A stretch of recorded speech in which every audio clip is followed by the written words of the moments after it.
ನನ್ನ ಹೆಸರು ಜಹೀರ್ ಅಹಮದ್ ಅಂತ ಕೃಷಿ ವಿಜ್ಞಾನ ಕೇಂದ್ರದಲ್ಲಿ ಸಸ್ಯ ರೋಗ ವಿಜ್ಞಾನಿಯಾಗಿ ಕಾರ್ಯನಿರ್ವಹಿಸ್ತಾ ಇದ್ದೀನಿ. ಕಲಬುರಗಿ ಜಿಲ್ಲೆಯಲ್ಲಿ ಇತ್ತೀಚಿನ ದಿನಗಳಲ್ಲಿ ಮಳೆಯಿಂದಾಗಿ ಆಮೇಲೆ ತೊಗರಿಯ ಬಿತ್ತನೆ ಕೂಡ ಒಂದು ತಿಂಗಳು ಲೇಟ್ ಆಗಿದೆ. ಆಮೇಲೆ ತೊಗರಿಯಲ್ಲಿ ಬೇರೆ ಬೇರೆ ತೊಗರಿಯ ತಳಿಗಳನ್ನು ಕೂಡ ಹಾಕ್ತಾ ಇದ್ದಾರೆ ರೈತರು. TSTR ಪಿಂಕ್ ತೊಗರಿ, ಆಮೇಲೆ GRG 811, ಆಮೇಲೆ GRG 152 ಬೇರೆ ಬೇರೆ ತಳಿಗಳನ್ನು ಹಾಕ್ತಾರೆ. ಆಮೇಲೆ BSMR 736 ಬೇರೆ ತಳಿಗಳನ್ನು ಹಾಕ್ತಾ ಇದ್ದಾರೆ. ಆಮೇಲೆ ಗುಳ್ಯಾಳ್ ಕೂಡ ಇತ್ತೀಚಿನ ದಿನಗಳಲ್ಲಿ ರಿಪ್ಲೇಸ್ ಆಗ್ತಾ ಇದೆ. ಯಾಕಂದರೆ ಇಂಪ್ರೂವ್ಡ್ ತಳಿಗಳು ಹೊಸದಾಗಿ ಬರ್ತಾ ಇದೆ. ಇತ್ತೀಚಿನ ದಿನಗಳಲ್ಲಿ ನಾವು ನೋಡ್ತಾ ಇರೋದು ಭಾಳ ಒಂದು ಹವಾಮಾನ ವೈಪರೀತ್ಯ, ಬದಲಾಗುತ್ತಿರುವ ಹವಾಮಾನ ರೈತರ ಬೆಳೆಗಳಿಗೆ ಭಾಳ ಕಷ್ಟ ಕೊಡ್ತಾ ಇದೆ. ಇತ್ತೀಚಿನ ದಿನ ಹೊಸದಾಗಿ ನಾವು ನೋಡಬೇಕಾದ್ರೆ ತೊಗರಿಯಲ್ಲಿ ಫೈಟಾಪ್ತರಾ ಸೊರಗು ರೋಗ ಬರ್ತಾ ಇದೆ, ಫೈಟಾಪ್ತರಾ ಸ್ಟೆಮ್ ಕ್ಯಾಂಕರ್ ಕೂಡ ಬರ್ತಾ ಇದೆ, ಅಂದರೆ ಕಾಂಡದಲ್ಲಿ ಮಚ್ಚ ರೋಗವನ್ನು ಕಾಣ್ತಾ ಇದ್ದೇವೆ. ಆಮೇಲೆ ನೆಟೆ ರೋಗ ಕೂಡ ಕಾಣ್ತಾ ಇದ್ದೇವೆ, ಅಂದರೆ ಕಂದು ಬಣ್ಣದ ನೆಟೆ ರೋಗ ಕೂಡ ಫ್ಯೂಜೇರಿಯಮಿಂದ ಬರುವಂಥ ನೆಟೆ ರೋಗಗಳು ಕಾಣ್ತಾ ಇವೆ. ಆಮೇಲೆ ಗೊಡ್ಡು ರೋಗ ಅಂದರೆ ತೊಗರಿಯಲ್ಲಿ ಲಕ್ಕಿ ತಪ್ಪಲ ರೋಗ ಅಂತ ಹೇಳ್ತೇವೆ ರೈತರು, ಸ್ಟೆರಿಲಿಟಿ ಮೊಸಾಯಿಕ್ ಡಿಸೀಸ್, ಇದು ಕೂಡ ಜಾಸ್ತಿ ಆಗ್ತದೆ. ಈ ಒಂದೊಂದನ್ನೇ ನಾವು ಯಾವ ರೀತಿ ಇದೆ ಅಂತ ಲಕ್ಷಣಗಳ ಮೂಲಕ ನಾವು ವಿವರಿಸೋಣ. ಮೊದಲನೇದಾಗಿ ತೊಗರಿಯಲ್ಲಿ ಬರುವಂತಹ ಫೈಟಾಪ್ತರಾ ಶಿಲೀಂಧ್ರ ರೋಗ, ಇದನ್ನು ಕಾಂಡ ಮಚ್ಚು ರೋಗ ಅಂತಲೂ ಹೇಳ್ತೇವೆ. ಇದು ಫೈಟಾಪ್ತರಾ ಅಂದರೆ ಭೂಮಿಯಲ್ಲಿ ಇರ್ತಕ್ಕಂಥ ತೇವಾಂಶ ಜಾಸ್ತಿಯಾಗಿ, ವಾತಾವರಣದ ಆರ್ದ್ರತೆ ಜಾಸ್ತಿಯಾಗಿ, ಮಳೆ ಸನ್ನಿವೇಶ ಕೂಡ ಹೆಚ್ಚಾಗಿ ಜಾಸ್ತಿ ಆಗೋದ್ರಿಂದ ಈ ರೋಗಾಣು ಜಾಸ್ತಿ ಆಗ್ತಾ ಇದೆ. ನಾವು ನೋಡ್ತಾ ಇದ್ದೇವೆ ಬಡ್ಡೆ ಭಾಗದಲ್ಲಿ ಮಚ್ಚೆಗಳು, ಕಾಂಡದಲ್ಲಿ ಮಚ್ಚೆಗಳು ಮೊದಲ ಗುರುತು ಆಗ್ತವೆ. ಇದು ರೈತರು ಬಿತ್ತನೆಯಾಗಿ 1 ತಿಂಗಳು 20 ದಿನದಲ್ಲಿ ಮೊದಲ ಹಂತದಲ್ಲಿಯೇ ಕಾಣಿಸ್ಕೊಳ್ತಾ ಇದೆ. ಕೊನೆಯ ಹಂತದಲ್ಲಿವರೆಗೂ ಇದು ರೈತರನ್ನು ಕಾಡುವಂಥ ರೋಗ ಆಗಿದೆ. ಹೆಚ್ಚಾಗಿ ನಾವು ನೋಡ್ತಾ ಇರಬೇಕಾದ್ರೆ ಕಾಂಡದಲ್ಲಿ ಮಚ್ಚೆ ಆದ ತಕ್ಷಣ ಕವಲುಗಳಿಗೆ ಹೋಗ್ತವೆ. ಆ ಕವಲುಗಳಲ್ಲಿ ಕೂಡ ಮಚ್ಚೆ ಆಗುತ್ತೆ. ಒಂದು ಕಡೆಯಿಂದ ಕವಲುಗಳಲ್ಲಿ ಮಚ್ಚೆ ಹಾಕ್ಕೊಂಡು ಬಿಟ್ಟು ಎಲೆಗಳೆಲ್ಲ ಮುದುಡದಂಗಾಗಿ ಆರ್ತ್ ಸೈಡ್ ಅಂದರೆ ಭೂಮಿಯ ಕಡೆಗೆ ಬೆಂಡ್ ಆಗ್ತಾ ಇರ್ತದೆ ಎಲೆಗಳು. ಇದು ಒಂದು ವಾರದೊಳಗೂ ಎಲೆಗಳು ಬೀಳಲ್ಲ, ನಂತರ ದಿನಗಳಲ್ಲಿ ಬೀಳ್ತವೆ. ಯಾಕಂದರೆ ಇದು ಫೈಟಾಪ್ತರಾ ರೋಗ ಅನ್ನೋದು ಒಂದು ಲಕ್ಷಣ ಆಗಿದೆ. ನಿಧಾನವಾಗಿ ಸಾಲು ನೆಟೆಗಳು ಹೋಗುವ ಸಾಧ್ಯತೆಯಿಂದ ರೈತರು ಎಚ್ಚರಿಕೆಯಿಂದ ಇರಬೇಕಾಗುತ್ತೆ. ರೈತರೇ, ಈ ಒಂದು ರೋಗಾಣು ಭೂಮಿಯಿಂದ ಬರುವಂಥ ರೋಗಾಣು ಆದ್ದರಿಂದ ಮಳೆ ಆದ ತಕ್ಷಣ ಏನು ಬಿಸಿಲು ಬರ್ತಾ ಇದೆ, ಸೂರ್ಯನ ಬಿಸಿಲು ಬರ್ತಾ ಇದೆ, ಅದನ್ನು ನೋಡ್ಕೊಂಡು ಬಿಟ್ಟು ಸಾಲುಗಳು ಏನಿದೆ ಇಂಟರ್ ಕಲ್ಟಿವೇಷನ್ ಬೇಸಾಯ ಮಾಡಬೇಕಾದ್ರೆ ಅಂತರ ಬೇಸಾಯ ಮಾಡಬೇಕಾಗುತ್ತೆ. ಯಾಕಂದರೆ ಗಾಳಿ ಆಡುವಿಕೆ ಭಾಳಷ್ಟು ಇಂಪಾರ್ಟೆಂಟ್ ಗಿಡಗಳಿಗೆ. ಸಾಲುಗಳು ಅಂತರಗಳಲ್ಲಿ ಗಳೆ ಪಾಸ್ ಮಾಡಿದಾಗ ಭೂಮಿಯಲ್ಲಿ ಒಂದು ತೇವಾಂಶ ಸ್ವಲ್ಪ ಕಡಿಮೆ ಆಗುತ್ತೆ. ಮಾಯಿಶ್ಚರ್ ಏನಿದೆ, ಅತಿಯಾದ ಮಾಯಿಶ್ಚರೇ ಈ ರೋಗಕ್ಕೆ ಪ್ರಸಾರಕ್ಕೆ ಮೊದಲ ಒಂದು ಸನ್ನಿವೇಶ ಆಗುತ್ತೆ. ಆಮೇಲೆ ಸೂರ್ಯನ ಬಿಸಿಲು ಬಂದ ತಕ್ಷಣವೇ ರೈತರು ನೋಡಿಕೊಂಡು ಟ್ರೈಕೋಡರ್ಮಾ 5 ಗ್ರಾಮ್ ಪ್ರತಿ ಲೀಟರ್ ನೀರಿಗೆ ಹಾಕ್ಕೊಂಡು ಕಾಂಡ ಭಾಗ ಬಡ್ಡೆ ಭಾಗ ತೊಯ್ಯುವಂಗೆ ಮಾಡಬೇಕಾಗುತ್ತೆ. ಆಮೇಲೆ ಹೆಚ್ಚಿನದಾಗಿ ರೈತರು ಮೆಟಲಾಕ್ಸಿಲ್ ಪ್ಲಸ್ ಮ್ಯಾಂಕಸ್ ಇರುವಂಥ ಸಂಯುಕ್ತ ಶಿಲೀಂಧ್ರನಾಶವನ್ನು 2.5 ಗ್ರಾಮ್ ಬಡ್ಡೆ ಭಾಗ ಅಥವಾ ಕಾಂಡ ಭಾಗ ನೆನೆಯುವಂತೆ ಸಿಂಪಡಣೆ ಮಾಡಿದಾಗ ಈ ಒಂದು ಮಳೆಯಿಂದ ಬರದಂತಹ ಫೈಟಾಪ್ತರಾ ರೋಗವನ್ನು ಹತೋಟಿ ಮಾಡ್ಬೋದು. ರೈತರೇ, ಭಾಳಷ್ಟು ಎಚ್ಚರಿಕೆಯ ಒಂದು ಸಂದೇಶ ಅಂದರೆ ಭಾಳಷ್ಟು ರೈತರು ಬೀಜೋಪಚಾರ ಮಾಡ್ತಾ ಇಲ್ಲ. ಕಡ್ಡಾಯವಾಗಿ ಟ್ರೈಕೋಡರ್ಮವನ್ನು 5 ರಿಂದ 6 ಗ್ರಾಮ್ ಪ್ರತಿ kg ಬೀಜಕ್ಕೆ ಬೀಜೋಪಚಾರ ಮಾಡಬೇಕು. ಅಥವಾ ಮೆಟಲಾಕ್ಸಿಲ್ ಪ್ಲಸ್ ಮ್ಯಾಂಕೋಸ್ ಇರುವಂತಹ ಸಂಯುಕ್ತ ಶಿಲೀಂಧ್ರನಾಶಕವನ್ನು 5 ಗ್ರಾಮ್ ಪ್ರತಿ kg ಬೀಜಕ್ಕೆ ಬೀಜೋಪಚಾರ ಮಾಡಿದಾಗ ಈ ಫೈಟಾಪ್ತರಾ ಇಂದ ಬರುವಂತಹ ಫೈಟಾಪ್ತರಾ ಗಂಟು ರೋಗ ಅಥವಾ ನೆಟ ರೋಗವನ್ನು ಹತೋಟಿ ಮಾಡಬಹುದು. ಅದಕ್ಕೋಸ್ಕರ ರೈತರೇ ಸಮಗ್ರವಾಗಿ ಈ ರೋಗವನ್ನು ಹತೋಟಿ ಮಾಡಬೇಕಾಗುತ್ತೆ. ಎರಡನೇದಾಗಿ ಕಂದು ಬಣ್ಣದ ನೆಟೆ ರೋಗ ಅಂತ ಹೇಳ್ತೇವೆ. ಬಿಸಿಲ ಸನ್ನಿವೇಶ ಜಾಸ್ತಿ ಆದಾಗ ಫ್ಯೂಜೇರಿಯಂ ಆಕ್ಟಿವಿಟಿ ಜಾಸ್ತಿ ಆಗ್ತವೆ. ಫ್ಯೂಜೇರಿಯಂ ಆಕ್ಸಿಸ್ಪರ್ ಎಂಬ ಶಿಲೀಂಧ್ರನಾಶಕ ಭೂಮಿಯಿಂದ ಉದ್ಭವವಾಗಿ ಇದರಲ್ಲಿ ರೋಗಾಣು ಜಾಸ್ತಿ ಆಗುತ್ತೆ. ಯಾಕಂದರೆ ರೈತರು 5 ವರ್ಷ 6 ವರ್ಷ ಆಗಿದ್ರೂ ಆರ್ಗ್ಯಾನಿಕ್ ಆರ್ಮರ್ ಅಂದರೆ ಭೂಮಿಯಲ್ಲಿ ತಿಪ್ಪೆ ಗೊಬ್ಬರದ ಅಂಶ, ಸಾವಯವ ಗೊಬ್ಬರದ ಅಂಶ ಕಡಿಮೆ ಇರುತ್ತೆ. ಆವಾಗ ನೆಟೆ ರೋಗ ಜಾಸ್ತಿ ಆಗ್ತವೆ. ಏನು ನವಂಬರ್ ಡಿಸೆಂಬರ್ ಟೈಮಲ್ಲಿ ಫ್ಲವರಿಂಗ್ ಸ್ಟೇಜಿಗೆ ಹೋಗ್ತದೆ, ಅಂದರೆ ಹೂವು ಹಂತದಲ್ಲಿ ಬರ್ತಾ ಇದೆ, ಆವಾಗ ಭೂಮಿಯಲ್ಲಿ ದೊಡ್ಡ ದೊಡ್ಡ ಕ್ರ್ಯಾಕ್ಗಳಾಗ್ತವೆ. ಯಾಕಂದರೆ ಭಾಳಷ್ಟು ನಮ್ಮ ರೈತರು ಉತ್ತರ ಭಾರತದಲ್ಲಿ, ಉತ್ತರ ಕರ್ನಾಟಕದಲ್ಲಿ ನಾವು ನೋಡ್ತಾ ಇದ್ದಾಗ ಒಣ ಸನ್ನಿವೇಶದಲ್ಲಿ ತೊಗರಿ ಜಾಸ್ತಿ ಬೆಳೀತಾ ಇದ್ದೇವೆ. ಯಾವಾಗ ಸೂರ್ಯನ ಶಾಖ 38 ರಿಂದ 44ವರೆಗೆ ಏರ್ತಾ ಇದೆ, ಆವಾಗ ಭೂಮಿ ಕ್ರ್ಯಾಕಿಂಗ್ ಜಾಸ್ತಿ ಆಗ್ತಾ ಇದೆ. ಈ ಭೂಮಿ ಕ್ರ್ಯಾಕಿಂಗ್ ಜಾಸ್ತಿ ಆದಾಗ ನೆಟೆ ರೋಗ ಕೂಡ ಭಾಳ ಫಾಸ್ಟಾಗಿ ಉದ್ಭವ ಆಗುತ್ತೆ. ಕಾಂಡ ಭಾಗದಲ್ಲಿರ್ತಕ್ಕಂಥ ವಾಸ್ಕ್ಯುಲಾರ್ ಟಿಶ್ಯೂ ಅಂದರೆ ಆಹಾರ ಸರಬರಾಜುವಂಥ ಅಂಗಾಂಶ ಏನಿದೆ ಝೈಲಮ್ ಮತ್ತು ಫ್ಲೋಯಮ್, ಅದರಲ್ಲಿ ಝೈಲಮ್ ಬ್ಲಾಕೇಜ್ ಆಗುತ್ತೆ. ಆಮೇಲೆ ನಿಧಾನವಾಗಿ ಟೈಲಾಸಿಸ್ ಸಿಂಪ್ಟಮ್ ಅಂತ ಹೇಳ್ತೇವೆ, ಬ್ಲಾಕೇಜ್ ಆಗುತ್ತೆ. ಈ ಬ್ಲಾಕೇಜ್ ಕಾಂಡದಲ್ಲಿ ಆದಾಗ, ಬೇರು ಭಾಗದಲ್ಲಿ ಆದಾಗ ಆಹಾರ ಸರಬರಾಜು ಮಾಡುವಂತಹ ಚಟುವಟಿಕೆಗೆ ಅಂದರೆ ಸಸ್ಯ ಶರೀರ ಕ್ರಿಯೆಗೆ ಧಕ್ಕೆ ಆಗ್ತಾ ಇದೆ. ಆಮೇಲೆ ಒಂದೊಂದೇ ಟೊಂಗೆಗಳು ಒಣಗ್ತವೆ. ಆಮೇಲೆ ಒಂದೆರಡು ವಾರದಲ್ಲಿ ಒಣಕೊಂಡು ಇಡೀ ಎಲೆಗಳೇ ಭೂಮಿಗೆ ಬಿದ್ದು ಬೀಳ್ತವೆ. ರೈತನಿಗೆ ಭಾಳಷ್ಟು ಕ್ರಾಪ್ ಲಾಸ್ ಆಗುತ್ತೆ, ಅಂದರೆ ಭೂಮಿ ಇಳುವರಿ ಲಾಸ್ ಆಗುತ್ತೆ. ಯಾಕಂದರೆ ಇದು ಯಾವ ಹಂತದಲ್ಲಿಯೂ ಬರಬಹುವಂಥ ಸನ್ನಿವೇಶಗಳಲ್ಲಿ ಬರುತ್ತದೆ. ಕೊನೆಯ ಹಂತದಲ್ಲಿ ನಾವು ನೋಡ್ತಾ ಇದ್ದೇವೆ, ಎಷ್ಟೋ ಟೈಮಲ್ಲಿ ರೈತರಿಗೆ ಹೂವಿನ ಟೈಮಲ್ಲಿ ಚೆನ್ನಾಗಿರ್ತವೆ, ಒಮ್ಮೆ ಕಾಯಿ ಕಟ್ಟುವ ಟೈಮಲ್ಲಿ ಒಣನೆಟೆ ಬರ್ತಾ ಇದ್ದಾಗ ಫಿಸೇರಿಯಂ ಮತ್ತು ಡ್ರೈ ರೂಟ್ ರಾಟ್ ಎರಡೂ ಒಟ್ಟಿಗೆ ಬರುವಾಗ ಸಾಧ್ಯತೆಗಳಿರೋದ್ರಿಂದ ಇದು ಮ್ಯಾಕ್ರೋಫೆಮಿನಾ ರೋಗವನ್ನು ಮತ್ತು ಫಿಸೇರಿಯಂ ರೋಗವನ್ನು ಸಮಗ್ರವಾಗಿ ನಿರ್ವಹಣೆ ಮಾಡಬೇಕಾಗುತ್ತೆ. ಕಡ್ಡಾಯವಾಗಿ ರೈತರೇ ಭೂಮಿಯನ್ನು ಏಪ್ರಿಲ್ ಮೇಯಲ್ಲಿ ಆಳವಾದ ಉಳುಮೆಯನ್ನು ಮಾಡಿ, ಆವಾಗ ಸನ್ಲೈಟ್ ನಮಗೆ 13ರಿಂದ 16 ಬಿಸಿಲು ಕಾಯಬೇಕಾಗುತ್ತೆ. ಒಂದು ವೇಳೆ 30 ಬಿಸಿಲು ಕಾದರೆ ಸಾಕು, ಆ ನೆಟೆ ರೋಗ ತರುವಂಥ ಅಂಶಗಳನ್ನು ಕಡಿಮೆ ಮಾಡಬಹುದಾಗುತ್ತೆ. ಯಾಕಂದರೆ ಶಿಲೀಂಧ್ರದಿಂದ ಬರುವಂಥ ರೋಗವನ್ನು ಸಾಯಿಲ್ ಸೋಲರೈಸೇಷನ್ ಅಥವಾ ಭೂಮಿಯನ್ನು ಕಾಯುವಾಗ ಮಾಗಿ ಉಳುಮೆಯಿಂದ ಮಾಡೋದ್ರಿಂದ ನಮಗೆ ಅದನ್ನು ಹತೋಟಿ ಮಾಡ್ಬೋದಾಗುತ್ತೆ. ಕಡ್ಡಾಯವಾಗಿ ರೈತರು ಭೂಮಿ ಬಿತ್ತನೆ ಸಮಯಕ್ಕಿಂತ ಮೊದಲೇ ಒಂದು ವಾರ ಮೊದಲೇ 100 kg ಬೇವಿನ ಹಿಂಡಿಗೆ 2 kg ಟ್ರೈಕೋಡರ್ಮವನ್ನು ಹಾಕಿ ಭೂಮಿಗೆ ಹಾಕಬೇಕಾಗತ್ತೆ. ಅಥವಾ 1-2 ಟ್ರಾಕ್ಟರ್ ಲೋಡ್ FIM ಅಂದರೆ ಹಟ್ಟಿ ಗೊಬ್ಬರ, ತಿಪ್ಪೆ ಗೊಬ್ಬರಕ್ಕೆ 2 kg ಟ್ರೈಕೋಡರ್ಮವನ್ನು ಮಿಕ್ಸ್ ಮಾಡಿ ಹಾಕಿದಾಗ ಈ ರೋಗಾಣುವನ್ನು ಹತೋಟಿ ಮಾಡ್ಬೋದು. ಇನ್ನೊಂದು ಮೆಥಡ್ ಇದೆ, ಭಾಳಷ್ಟು ರೈತರು ಒಂದು ಹೊಸ ಸಿಸ್ಟಮನ್ನು ಮಾಡಿದ್ದೇವೆ. ಇದೇ ವಾಹಿನಿಯಲ್ಲಿ ಲಾಸ್ಟ್ ಟೈಮ್ ಕೂಡ ಒಂದು ಏರು ಮಡಿ ಪದ್ಧತಿಯಲ್ಲಿ ನಾವು ತೊಗರಿಯನ್ನು ಹಾಕಿದ್ದೇವೆ.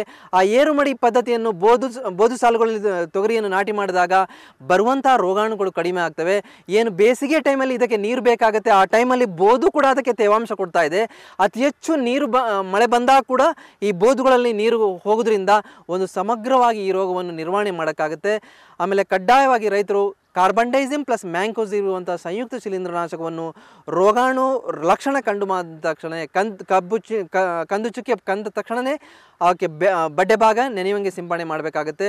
ಇದರಿಂದಾಗಿ ಒಂದು ಕಡೆಯಿಂದ ಇನ್ನೊಂದು ಕಡೆಗೆ ರೋಗಾಣುವನ್ನು ಹತೋಟಿ ಮಾಡ್ಬೋದು. ಯಾಕಂದರೆ ಇಡೀ ರೋಗ ತೀವ್ರತೆ ತಗೊಂಡಾಗ ಇಡೀ ಎಕರೆಗಟ್ಟಲೆ ರೋಗ ಹರಡುವ ಸಾಧ್ಯತೆ ಇದೆ. ಇದರಿಂದ ರೈತರಿಗೆ ಮ್ಯಾನೇಜ್ಮೆಂಟ್ ಅಂದರೆ ಕಂಟ್ರೋಲ್ ಮಾಡೋಕ್ಕೆ ಭಾಳ ಕಷ್ಟ ಆಗುತ್ತೆ. ಅದಕ್ಕೋಸ್ಕರ ರೈತರು ಎಚ್ಚರಿಕೆ ಹೆಜ್ಜೆ ಇಡಬೇಕಾಗುತ್ತೆ. ಆಮೇಲೆ ಬೀಜೋಪಚಾರ ಮಾಡುವಾಗಲೂ ಅಷ್ಟೇ ಕಡ್ಡಾಯವಾಗಿ ಕಾರ್ಬನ್ಡೈಸಿಮನ್ನು 5 ಗ್ರಾಮ್ ಪ್ರತಿ kg ಬೀಜಕ್ಕೆ ಬೀಜೋಪಚಾರ ಮಾಡಿ, ಅಥವಾ ರೈಸೋಬಿಯಂ ಟ್ರೈಕೋಡರ್ಮ 5ರಿಂದ 10 ಗ್ರಾಮ್ ಅಷ್ಟು ಟ್ರೈಕೋಡರ್ಮವನ್ನು ಬೀಜೋಪಚಾರ ಮಾಡಿಕೊಂಡು ಬಿತ್ತನೆ ಮಾಡಿದಾಗ ರೈತರಿಗೆ ಈ ಒಂದು ರೋಗವನ್ನು ಹತೋಟಿ ಮಾಡ್ಬೋದು. ನಮ್ಮ ಸಂಶೋಧನಾ ಕೇಂದ್ರ ಕೃಷಿ ವಿಶ್ವವಿದ್ಯಾಲಯ ರಾಯಚೂರು, ಕೃಷಿ ಸಂಶೋಧನಾ ಕೇಂದ್ರ ಕಲಬುರಗಿಯಲ್ಲಿ ನಾವು GRG 811 ಮತ್ತು GRG 152 ಅಂದರೆ ಗುಲ್ಬರ್ಗಾ ರೆಡ್ ಗ್ರಾಮ್ ಅನ್ನು 152 ಮತ್ತು 811 2 ತಳಿಗಳನ್ನು ಬಿಡುಗಡೆ ಮಾಡಿದ್ದೇವೆ. ರೈತರು ವ್ಯಾಪಕವಾಗಿ ಸಂಶೋಧನಾ ಕೇಂದ್ರದ್ದು ಮತ್ತು ಕೃಷಿ ವಿಜ್ಞಾನ ಕೇಂದ್ರದ ಲಾಭ ಪಡ್ಕೊಂಡು ಈವನ್ ರೈತ ಸಂಪರ್ಕ ಕೇಂದ್ರಕ್ಕೂ ಸಪ್ಲೈ ಆಗಿದೆ. ಮುಂದಿನ ದಿನಗಳಲ್ಲಿ 811 ಮತ್ತು GRG 152 ತಳಿಗಳನ್ನು ಹಾಕಿದಾಗ ಈ ಏನು ನೆಟೆ ರೋಗ ಬರ್ತಾ ಇದೆ ಫಿಸೇರಿಯಮಿಂದ ಅದನ್ನು ರೈತರು ಯಶಸ್ವಿಯಾಗಿ ಹತೋಟಿ ಮಾಡ್ಬೋದು. ನಮ್ಮಲ್ಲಿ ಒಂದು ಫೀಲ್ಡೇ ಇದೆ, ಲಾರ್ಜ್ ಸ್ಕೇಲಲ್ಲಿ ನಾವು ಯಾವ ರೀತಿ ನೆಟೆ ಹತೋಟಿ ಮಾಡಿದ್ದೇವೆ ಅದನ್ನು ಕೂಡ ನಾವು ತೋರಿಸ್ತಾ ಇದ್ದೇವೆ. 811 ಮತ್ತು 152 ರೋಗ ನಿರೋಧಕ ತಳಿ ಆಗೋದ್ರಿಂದ ಫಿಸೇರಿಯಂ ರೋಗವನ್ನು ಆರಂಭದಲ್ಲಿನೇ ನಾವು ಹತೋಟಿ ಮಾಡೋಕ್ಕಾಗಿದೆ. ನಮ್ಮ ಕೃಷಿ ಸಂಶೋಧನಾ ಕೇಂದ್ರ ಕಲಬುರಗಿಯ ವಿಜ್ಞಾನಿಗಳು, ತೊಗರಿ ವಿಜ್ಞಾನಿಗಳು ಇವತ್ತು 1 ಲಕ್ಷ ಹೆಕ್ಟೇರ್ಗಳಷ್ಟು GRG 152 ಮತ್ತು GRG 811 ತಳಿಗಳನ್ನು ಬಿಡುಗಡೆ ಮಾಡಿಕೊಂಡು ವ್ಯಾಪಕವಾಗಿ ಹೈದರಾಬಾದ್ ಕರ್ನಾಟಕ ವ್ಯಾಪ್ತಿಯಲ್ಲಿ ಅದನ್ನು ಪ್ರಶ್ನಿಸಿದ್ದಾರೆ. ಭಾಳಷ್ಟು ರೈತರಿಗೆ ಇದು ರೀಚ್ ಆಗಿಲ್ಲ. ಮುಂದಿನ ದಿನಗಳಲ್ಲಿ ರೈತ ಸಂಪರ್ಕ ಕೇಂದ್ರವನ್ನು ಭೇಟಿಯಾಗಿದ ತಕ್ಷಣ ಈ ನೆಟೆ ರೋಗ ನಿರೋಧಕ ತಳಿಗಳನ್ನು ರೈತರು ಹಾಕಿದಲ್ಲಿ ಯಶಸ್ವಿಯಾಗಿ ನೆಟೆ ರೋಗವನ್ನು ಹತೋಟಿ ಮಾಡ್ಬೋದು. ಇನ್ನೊಂದು ಮೂರನೇ ರೋಗ ಅಂದರೆ ಗೊಡ್ಡು ರೋಗ. ಭಾಳಷ್ಟು ರೈತರು ಲಕ್ಕಿ ತಪ್ಪಲ ರೋಗ ಅಂತ ಹೇಳ್ತೇವೆ. ಭಾಳಷ್ಟು ಕಾಡು ಸನ್ನಿವೇಶದಲ್ಲಿ, ಕಬ್ಬು ಸನ್ನಿವೇಶದಲ್ಲಿ, ಅರಣ್ಯ ಸನ್ನಿವೇಶದಲ್ಲಿ ಈ ರೋಗವನ್ನು ಭಾಳಷ್ಟು ವ್ಯಾಪಕ ಆಗ್ತವೆ. ಲಾಸ್ಟ್ ಟೈಮ್ ಒಬ್ಬರಿಬ್ಬರು ರೈತರು ಕೂಳೆ ತೊಗರಿ 1 ಎಕರೆ ಬಿಟ್ಟರೆ ಅಂತ ತಿಳ್ಕೊಳ್ಳಿ, ಅದು 200 ಎಕರೆಗೆ ವ್ಯಾಪಕವಾಗಿ ಹರಡ್ತಾ ಇದೆ. ಆ ಗೊಡ್ಡು ರೋಗ ವ್ಯಾಪಕವಾಗಿ ಹರಡೋದ್ರಿಂದ ಲಕ್ಕಿ ತಪ್ಪಲ ರೋಗ ಬಂದು ಫೋಟೋಸಿಂಥಸಿಸ್ ಅಂದರೆ ಕ್ಲೋರೋಫಿಲ್ ಕಂಟೆಂಟ್ ಅಂದರೆ ಪತ್ರ ಹರಿತು, ಎಲೆಗಳಲ್ಲಿ ಇರ್ತಕ್ಕಂಥ ಪತ್ರ ಹರಿತು ಕಡಿಮೆ ಆಗುತ್ತೆ. ಆಹಾರ ಪ್ರಕ್ರಿಯೆ ಕುಂಠಿತ ಆಗುತ್ತೆ. ಯಾಕಂದರೆ ಸನ್ಲೈಟ್ ಬೇಕೇ ಬೇಕು ಆಹಾರ ಪ್ರಕ್ರಿಯೆಗೆ. ಆದರೆ ಅಸೇರಿಯಾ ಕಜಾನಿ ಎಂಬ ಮೈಟ್ ನುಸಿಯಿಂದ ಒಂದು ರೋಗಾಣು ಹರಡುತ್ತದೆ. ನುಸಿಯಿಂದ ಒಂದು ಗಾಳಿಯ ಡೈರೆಕ್ಷನ್ ಯಾವ ರೀತಿ ಇದೆ, ಗಾಳಿಯ ಡೈರೆಕ್ಷನ್ನಿಂದಾಗಿ ಆ ರೋಗವನ್ನು ಹತೋಟಿ ಮಾಡೋದು ಕಷ್ಟ ಆಗುತ್ತೆ. ಆದಷ್ಟು ರೈತರೇ ಒಂದು ಲಕ್ಕಿ ತಪ್ಪಲ ರೋಗ ಅಥವಾ ಗೊಡ್ಡು ರೋಗ, ಸ್ಟೆರಿಲಿಟಿ ಮೊಸಾಯಿಕ್ ಡಿಸೀಸ್ ಬಂದ ತಕ್ಷಣವೇ ಅದನ್ನು ಹೊಲದಿಂದ ಕಿತ್ತು ದೂರ ಹಾಕಿ ನಾಶ ಮಾಡಿಕೊಳ್ಳಿ, ಇಲ್ಲಾಂದರೆ ಪ್ರಸಾರ ಜಾಸ್ತಿ ಆಗುತ್ತೆ. ಆಮೇಲೆ ರೈತರು ಅಷ್ಟೇ ಬೇವಿನ ಎಣ್ಣೆ ನೀಮ್ ಆಯಿಲ್ ಅಂತ ಹೇಳ್ತೇವೆ, ಅದನ್ನು 2 ml ಪ್ರತಿ ಲೀಟರ್ ನೀರಲ್ಲಿ ಹಾಕಿ ಬೆರೆಸಿ ಸಿಂಪಡಿಸಿದಾಗ ಈ ಲಕ್ಕಿ ತಪ್ಪಲ ರೋಗ ಅಥವಾ ಗೊಡ್ಡು ರೋಗವನ್ನು ಹತೋಟಿ ಮಾಡ್ಬೋದು. ಆಮೇಲೆ ಡೈಕೋಫಾಲ್ ಬ್ಯಾನ್ ಆಗಿದೆ ಗೌರ್ಮೆಂಟ್ನಿಂದ, ಇದು ರೈತರಿಗೆ ಸಿಗ್ತಾ ಇಲ್ಲ. ಅದರ ಪರ್ಯಾಯವಾಗಿ ಮೆಜಿಸ್ಟಾರ್ ಇರ್ಬೋದು, ಎಕೋಮೈಟ್ ಇರ್ಬೋದು, ನಿಕೋಮೈಟ್ ಇರ್ಬೋದು, ಅಬಿರಾನ್ ಇರ್ಬೋದು ಅಥವಾ ಸಲ್ಫರ್ ಇರೋದು 2 ml ಪ್ರತಿ ಲೀಟರ್ ಹಾಕ್ಕೊಂಡು ಸಿಂಪಡಣೆ ಮಾಡಿದಾಗ ಈ ಮೈಟ್ ನುಸಿ ಅಂತ ಬರುವಂಥ ರೋಗಗಳನ್ನು ಹತೋಟಿ ಮಾಡೋದು. ಇಥಿಯಾನ್ ಅಂತ ಸಿಗ್ತದೆ, ಮೈಟಿಸೈಡ್ಗಳು ಭಾಳಷ್ಟು ಮಾರ್ಕೆಟ್ಗೆ ಬಂದಾವೆ ಪರ್ಯಾಯವಾಗಿ ಡೈಕೋಫಾಲ್ಗೆ, ಅದನ್ನು 2 ml ಪ್ರತಿ ಲೀಟರ್ ಹಾಕ್ಕೊಂಡು ಸಿಂಪಡಣೆ ಮಾಡಿದಾಗ ರೋಗವನ್ನು ಹತೋಟಿ ಮಾಡ್ಬೋದು. ಅದೇ ರೀತಿ ನಮ್ಮ ಸಂಶೋಧನಾ ಕೇಂದ್ರ ತೊಗರಿ ಸಂಶೋಧನಾ ಕೇಂದ್ರ ಕಲಬುರಗಿ ವಲಯ ಸಂಶೋಧನೆಗೆ ಬಿಡುಗಡೆ ಮಾಡಿದಂತಹ ರಾಯಚೂರು ವಿಶ್ವವಿದ್ಯಾಲಯ ಬಿಡುಗಡೆ ಮಾಡಿದಂಥ ತೊಗರಿ ತಳಿಗಳಾದಂಥ GRG 152 ಮತ್ತು GRG 152 ಎರಡೂ ತಳಿಗಳು ರೋಗ ನಿರೋಧಕ ಇದರಿಂದ ಅದನ್ನು ಕೂಡ ಹಾಕಬಹುದು. ಎಲ್ಲಿ ಹಳ್ಳಿ ಸನ್ನಿವೇಶದಲ್ಲಿ ಕೆಲವೊಂದು ರೈತರು 13-20 ವರ್ಷದಿಂದ ಕಂಟಿನ್ಯೂಸ್ ಆಗಿ ತೊಗರಿ ಬೆಳೀತಾ ಇದ್ದಾರೆ, ಅವರು 1 ವರ್ಷ ಪರ್ಯಾಯವಾಗಿ ಮೆಕ್ಕೆಜೋಳ ಅಥವಾ ಜೋಳವನ್ನು ಬೆಳೆಸಿಕೊಂಡು ಅಥವಾ ಆಲ್ಟರ್ನೇಟ್ ಬೆಳೆಗೆ ಹೋದಾಗ ಬರುವಂತಹ ರೋಗವನ್ನು ಹತೋಟಿ ಮಾಡ್ಬೋದು. ಅಥವಾ ಸೆಣಬು ಸನ್ಹೆಂಪ್ ಅಂತ ಹೇಳ್ತೇವೆ, ಅದನ್ನು ಒಮ್ಮೆ ಕೂಡ ಬೆಳವಣಿಗೆ ತೊಗರಿಯಲ್ಲಿ ಹಾಕಿದಾಗ ತೊಗರಿ ಹೊಲದಲ್ಲಿ ಹಾಕಿದಾಗ ಆ 1 ವರ್ಷ ಒಂದು ಬೆಳೆಗೆ ಪರ್ಯಾಯವಾಗಿ ಚೇಂಜ್ ಮಾಡಿದಾಗ ಒಂದು ಆಲ್ಕಲೈಡ್ ಕಂಟೆಂಟ್ ಇರೋದ್ರಿಂದ ಸನ್ಹೆಂಪ್ ಸೆಣಬು ಕೂಡ ಒಂದು ರೋಗ ನಿರೋಧಕ ರೋಗ ಬಾರದಂಗೆ ನೋಡ್ಕೊಳ್ತೇವೆ. ಆಮೇಲೆ ಇಲ್ಲಿರ್ತಕ್ಕಂತಹ ರೋಗಾಣುವನ್ನು ನೆಮಟೋಡ್ ಕೂಡ ಕಂಟ್ರೋಲ್ ಮಾಡ್ತೇವೆ ಸನ್ಹೆಂಪ್. ಇದರಿಂದಾಗಿ ಬೇರು ಗಂಟು ರೋಗ, ಆಮೇಲೆ ಬೇರು ನೆಟೆ ರೋಗ, ಬೇರು ಕೊಳಿ ರೋಗವನ್ನು ಕೂಡ ಕಂಟ್ರೋಲ್ ಮಾಡೋದ್ರಿಂದ ಮೊದಲ ಹಂತದಲ್ಲಿ ಮೊದಲ ಮಳೆಗೆ ಸನ್ಹೆಂಪನ್ನು ಎಕರೆಗೆ 16 kg ಅಷ್ಟು ಎರಚಿದ್ರೆ ಸಾಕು. ಆಮೇಲೆ ಹೂವಾಗುವ ಮೊದಲೇ ಒಂದು ಜೂನಲ್ಲಿ ಜುಲೈ ಹಂತದಲ್ಲಿ ಇನ್ಕಾರ್ಪೊರೇಟ್ ಮಾಡಿದಾಗ ನಂತರ ತೊಗರಿ ಕೂಡ ಬಿತ್ತನೆ ಮಾಡ್ಬೋದು. ಇದರಿಂದಾಗಿ ರೈತರೇ ಒಂದು ಸಮಗ್ರ ಕೃಷಿ ಪದ್ಧತಿಯಲ್ಲಿ ಸಮಗ್ರ ರೋಗ ಹತೋಟಿ ಭಾಳಷ್ಟು ಇಂಪಾರ್ಟೆಂಟ್. ನಾವು ನೋಡ್ತಾ ಇದ್ದೇವೆ ಬಂಡ್ಗಳು ಕ್ಲೀನಿಂಗ್ ಭಾಳಷ್ಟು ಇಂಪಾರ್ಟೆಂಟ್. ಭಾಳಷ್ಟು ಏರಿಯಾದಲ್ಲಿ ಏನು ಬಂಡ್ ಹೇಳ್ತೇವೆ ಅದನ್ನು ಶುಚಿತ್ವ ಕಾಪಾಡೋದು. ಇದರಿಂದಾಗಿ ಕವಲಲ್ಲಿ ಬರುವಂಥ ರೋಗಗಳಲ್ಲೂ ಆಮೇಲೆ ಭಾಳಷ್ಟು ಆಸರೆ ಆಗುತ್ತೆ ರೋಗಾಣುಗಳಿಗೆ. ಅದರಿಂದಾಗಿ ಕಳೆ ನಿರ್ವಹಣೆ ಭಾಳಷ್ಟು ಆಗುತ್ತೆ. ಈ ವರ್ಷ ನಾವು ನೋಡ್ತಾ ಇದ್ದೀವಿ ರೈತರು ಸದಿ ತೆಗೆದೇ ಸಾಕಾಗಿದೆ ಅಂತ ಹೇಳ್ತಾರೆ. ಯಾಕಂದರೆ ಅಷ್ಟೊಂದು ಮಳೆ ಆಗಿದೆ ಉತ್ತರ ಕರ್ನಾಟಕ ಭಾಗದಲ್ಲಿ. ರೈತರು 3.5 ತಿಂಗಳಿರ್ತಕ್ಕಂಥ ಸೋಯಾಬೀನ್ಗೆ 4 ಸಲ, ತೊಗರಿ 6 ತಿಂಗಳಿರ್ತಕ್ಕಂಥ ತೊಗರಿಗೆ 6 ಸಲ ಸದಿ ತೆಗೆದು ರೈತರಿಗೆ ಭಾಳಷ್ಟು ಕೂಲಿ ವೆಚ್ಚನೇ ಜಾಸ್ತಿ ಆಗಿದೆ.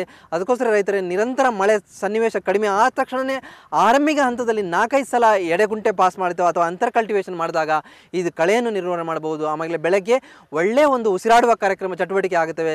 ಇದರಿಂದಾಗಿ ಆ ಗಾಳಿ ಆಡಷ್ಟು ಒಳ್ಳೆಯದು. ನಾವು ನೋಡ್ತಾ ಇದ್ದೀವಿ ಗಾಳಿಯ ಆಡ್ತಾ ಇರುವಂಥದ್ದು ಬೆಳೆ ಸ್ಟ್ರಾಂಗ್ ಆಗುತ್ತೆ. ಆಮೇಲೆ ರೋಗ ಬೇರುಗಳಿಂದ ಬರುವಂಥ ರೋಗವನ್ನು ಸಮಗ್ರವಾಗಿ ನಿರ್ವಹಣೆ ಮಾಡುತ್ತದೆ. ಒಟ್ಟಾರೆಯಾಗಿ ರೈತರು ಬೇಸಿಗೆಯಲ್ಲಿನೇ ಅಲರ್ಟ್ ಆಗಿರಬೇಕಾಗುತ್ತೆ. ಒಂದು ಮೊದಲನೇದಾಗಿ ಮಾಗಿ ಉಳುಮೆ ಮಾಡಬೇಕಾಗುತ್ತೆ, ಆಳವಾದ ಉಳುಮೆ ಮಾಡಬೇಕಾಗುತ್ತೆ. ಆಮೇಲೆ ಮೊದಲೇ ಪ್ಲಾನ್ ಮಾಡಬೇಕು. ಸಂಶೋಧನಾ ಕೇಂದ್ರ ಅಥವಾ ಆರ್ ಎಸ್ ಕೆ ಅಥವಾ KVKಯಲ್ಲಿ ನೆಟೆ ರೋಗ ಅಥವಾ ಗೊಡ್ಡು ರೋಗ ತಳಿಗಳಿದ್ದರೆ ಅದನ್ನು ಪರ್ಚೇಸ್ ಮಾಡಿಕೊಂಡು ರೆಡಿ ಇಡಬೇಕಾಗುತ್ತೆ. ಕಡ್ಡಾಯವಾಗಿ ಬೀಜೋಪಚಾರ ಮಾಡಬೇಕಾಗುತ್ತೆ. ಗ್ರಾಮ ಮಟ್ಟದಲ್ಲಿ ಹಳ್ಳಿ ಮಟ್ಟದಲ್ಲಿ ಒಂದು ಆಂದೋಲನವಾಗಿ ಮಾಡಬೇಕಾಗುತ್ತೆ.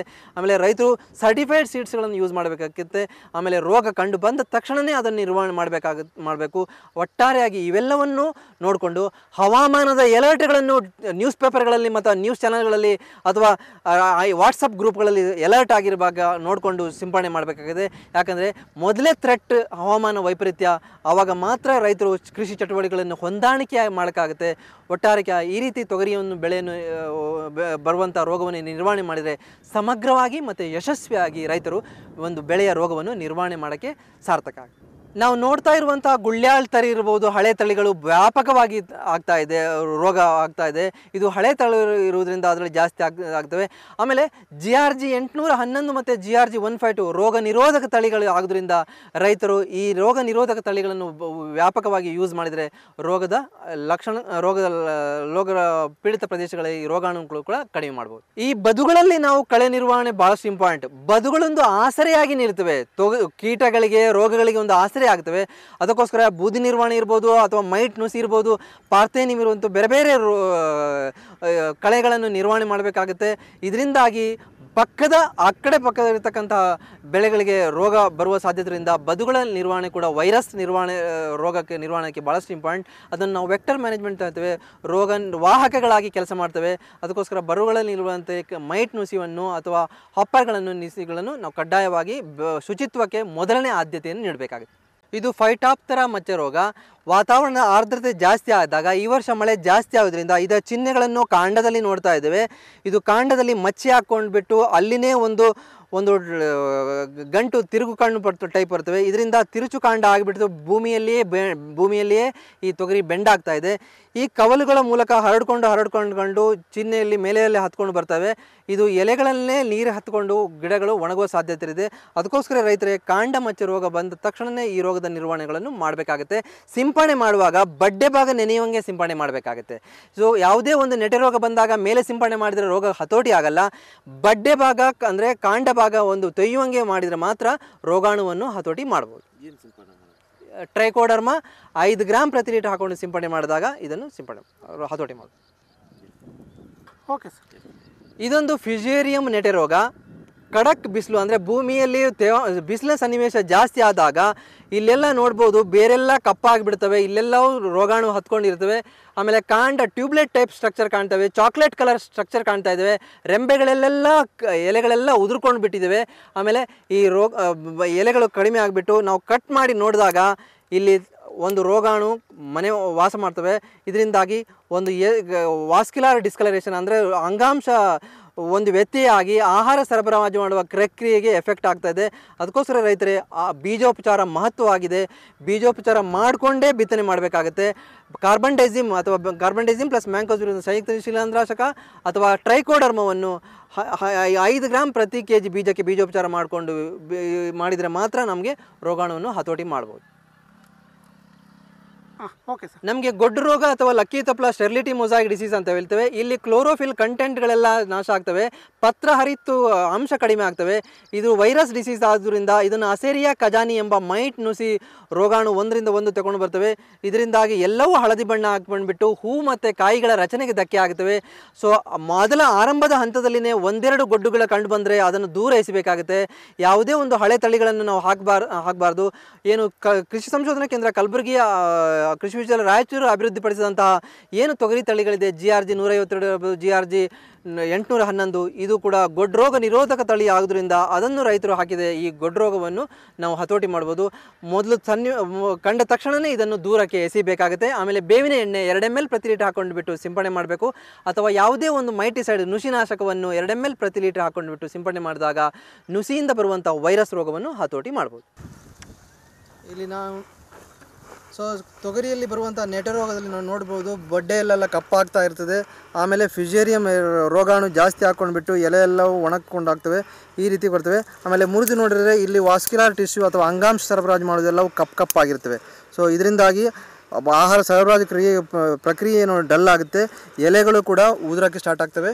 ಆಮೇಲೆ ನಿಧಾನವಾಗಿ ಗಿಡ ಒಣಗುವಂಥ ಸನ್ನಿವೇಶ ಜಾಸ್ತಿ ಇದೆ. Okay sir. ಇಲ್ಲಿ ನಾವು ನೋಡ್ತಾ ಇರ್ತೇವೆ ಫೈಟಾಪ್ತರಾ ಮಚ್ಚೆ ರೋಗ. ಕಾಂಡದಲ್ಲೆಲ್ಲ ಮಚ್ಚೆ ಆಗ್ತವೆ, ಇಲ್ಲೆಲ್ಲ ಮಚ್ಚೆಗಳು ಆಗಿಬಿಟ್ಟು ಇಲ್ಲಿಗೆ ಫೈಟಾಪ್ತರಾ ರೋಗಾಣು ಇಲ್ಲಿನೇ ಒಂದು ವಾಸ ಇರೋದ್ರಿಂದ ಮಣ್ಣಿನಿಂದ ಬರುವಂಥ ರೋಗ ಆದ್ರಿಂದ ಇಲ್ಲಿನೇ ಮುರಿದು ಓಡುವ ಸಾಧ್ಯತೆ ಇದೆ. ನೀವು ನೋಡಿರ್ಬೋದು ಗಿಡ ಇಲ್ಲಿ ಅಡ್ಡಾಕಾರ ಆಗಿ ಭೂಮಿಗೆ ಈ ಒಂದು ಬೆಂಡಾಗಿ ಇದು ಕಟ್ಟಾಗಿ ಬೀಳುವಂಥ ಲಕ್ಷಣಗಳು ಜಾಸ್ತಿ ಇದೆ. ಫೈಟಾಪ್ತರಾ ರೋಗವನ್ನು ಮೊದಲ ಹಂತದಲ್ಲಿ ನಾವು ನಿರ್ವಹಣೆ ಮಾಡೋದು. ಇಲ್ಲೆಲ್ಲ ಕಾಂಡದಲ್ಲಿ ನೋಡ್ಬೋದಲ್ಲ, ಕಾಂಡದಲ್ಲೆಲ್ಲ ಮಚ್ಚೆ ಆಗ್ತಾ ಇದೆ. ಇಲ್ಲಿ ಗೊಡ್ಡು ರೋಗ ಒಂದು ಚಿಹ್ನೆ ಇದ್ದಿದೆ, ಲಕ್ಕಿ ತಪ್ಲ ರೋಗ ಅಂತ ಹೇಳ್ತಾರೆ ರೈತರು. ಇಲ್ಲೆಲ್ಲೇ ಏನು ಹಳದಿ ಮತ್ತು ಹಸಿರು ಮಿಶ್ರಿತ ಒಂದು ಕ್ಲೋರೋಫಿಲ್ ಕಂಟೆಂಟ್ ಏನಿದೆ ಅದು ಕೂಡ ಆಗಿದೆ. ಪತ್ರ ಹರಿತು ಅಂಶ ಕಡಿಮೆ ಆಗ್ತಾ ಇದೆ, ಯಾಕಂದರೆ ಇದು ವೈರಸ್ ಡಿಸೀಸ್. ಅಸೇರಿಯಾ ಕಜಾನಿ ಎಂಬ ಮೈಟ್ ನುಸಿಯಿಂದ ಈ ರೋಗಾಣು ಹರಡ್ತಾ ಇದೆ. ಇದರಿಂದಾಗಿ ಹೂ ಮತ್ತು ಕಾಯಿ ರಚನೆಗೆ ಧಕ್ಕೆ ಆಗುತ್ತವೆ. ಮೊದಲು ನೋಡಬೇಕಾಗುತ್ತೆ, ಇನ್ನು ಲಕ್ಷಣ ಕಂಡಲ್ಲಿ ತಕ್ಷಣವೇ ಇದನ್ನು ಕಿತ್ತು ದೂರ ಎಸಿಬೇಕಾಗುತ್ತೆ. ಸಂಖ್ಯೆಗಳು ಕಡಿಮೆ ಆಗ್ತವೆ. ಆಮೇಲೆ ರೆಂಬೆಗಳ ಶೇಪ್ಗಳು ನೋಡ್ತಾ ಇರ್ತವೆ, ಕಡಿಮೆ ಆಗ್ತಾ ಇದೆ. ಮೊಗ್ಗಿಗಳ ರಚನೆ ಕೂಡ ಧಕ್ಕೆ ಆಗ್ತಾ ಇದೆ. ಅದಕ್ಕೋಸ್ಕರ ರೈತರೇ ಬಡ್ಡೆ ಭಾಗ ನಾವು ಗಮನಿಸ್ತಾ ಇರಬೇಕು. ಬಡ್ಡೆ ಎಲ್ಲಾದರೂ ಕಪ್ಪಾದಂಗೆ ನೋಡಿದರೆ ತಕ್ಷಣವೇ ರೋಗ ನಿರ್ವಹಣೆ ಕೆಲಸ ಮಾಡಬೇಕು. ಆಮೇಲೆ ಹೊಲದಲ್ಲಿ ಕಸಗಳ ಅಂಶ ಕೂಡ ಇರಬಾರ್ದು. ಕಸಗಳ ನಿರ್ವಹಣೆ ಕೂಡ ಭಾಳಷ್ಟು ಇಂಪಾರ್ಟೆಂಟ್. ಸೊ ಇದು ಅಷ್ಟೇ, ಮೊದಲನೇ ಹಂತದ ರೋಗ ತಗೊಂಡಿದೆ. ಮಚ್ಚೆಗಳು ಮೇಲ್ಗಿಂದಗಳಿಂದ ರೆಂಬೆ ಎಲ್ಲ ಕವಲಿಗೆ ಬಂದಿವೆ, ಈ ರೆಂಬೆಗೆ ಬಂದಿದೆ, ಈ ಬಂದಿವೆ.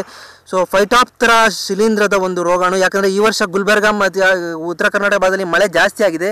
ಸೊ ತೊಗರಿ ಬಿತ್ತನೆ ಕೂಡ ದಿನಾಂಕ ಮುಂದೂಡಲ್ಪಟ್ಟಿದ್ದರಿಂದ ಲೇಟ್ ಹಂತದ ತೊಗರಿಯಲ್ಲಿ ಈ ರೋಗ ಜಾಸ್ತಿ ಕಾಣ್ತಾ ಇದೆ. ನಾವು ನೋಡಿರ್ಬೋದು ರೆಂಬೆಗಳೆಲ್ಲ ಒಣಗ್ತಾ ಇರುವಂಥದ್ದು, ನೀರು ಹತ್ತಿ ಒಣಗ್ತಾ ಇದೆ, ಆ ಸನ್ನಿವೇಶ ಕೂಡ ಬರ್ತಾ ಇದೆ ಫೈಟಾಪ್ತರಾ ಶಿಲೀಂಧ್ರಾಗಿ.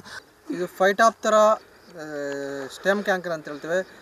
ಬಡ್ಡೆ ಭಾಗ ಮತ್ತು ಕಾಂಡ ಭಾಗದಲ್ಲೆಲ್ಲ ಮಚ್ಚೆಗಳಾಗ್ತವೆ ಫೈಟಾಪ್ತರ ರೋಗ. ಅಂದರೆ ಮಳೆ ಹೆಚ್ಚಾದಾಗ ಈ ರೋಗ ಜಾಸ್ತಿ ಆಗುತ್ತೆ, ಯಾಕಂದರೆ ಆರ್ದ್ರತೆ ಜಾಸ್ತಿ ಆಗ್ತಾ ಇದೆ ವಾತಾವರಣದಿಂದ. ಈ ಮಚ್ಚೆಗಳು ನೆಕ್ಸ್ಟ್ ಒಂದೊಂದೇ ಕೂಡ್ಕೊಂಡು ಬಿಟ್ಟು ಇಡೀ ಟೊಂಕ ಮುರ್ಕೊಂಡು ಹೋಗ್ತವೆ, ಅಂದರೆ ಕಾಂಡನೇ ಮುರ್ಕೊಂಡು ಹೋಗೋ ಸಾಧ್ಯತೆ, ಕ್ರಾಪ್ ಲಾಸ್ ಆಗೋ ಸಾಧ್ಯತೆಗಳು ಜಾಸ್ತಿ ಆಗ್ತವೆ. ಇಲ್ಲಿ ನಾವು ನೋಡ್ತಾ ಇದ್ದೇವೆ ಚಾಟ್ನಿ ಮಾಡಿ ಆದ ತಕ್ಷಣ ಹೊಸ ಒಂದು ಹುರುಪಲ್ಲಿ ಕೂಡ ಮೊಗ್ಗಿಗಳು ಆರಂಭ ಆಗ್ತಾ ಇದೆ, ಚಿಗುರುಗಳು ಪ್ರಾರಂಭವಾಗಿದೆ. 50 ದಿನದಲ್ಲಿ ಕವಲು ಹೊಡೆಯುವ ಸಾಮರ್ಥ್ಯಗಳು ಜಾಸ್ತಿ ಆಗ್ತವೆ.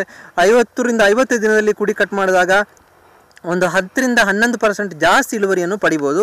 ಆಮೇಲೆ ರೈತರು ಒಂದು ಫ್ಲವರಿಂಗ್ ಸ್ಟೇಜಲ್ಲಿ ಪಲ್ಸ್ ಮ್ಯಾಜಿಕ್ ಕೂಡ ಸಿಂಪಡಣೆ ಮಾಡಿದಾಗ ಭಾಳಷ್ಟು ಒಳ್ಳೆಯ ಒಂದು ಇಳುವರಿಯನ್ನು ಪಡಿಬೋದು.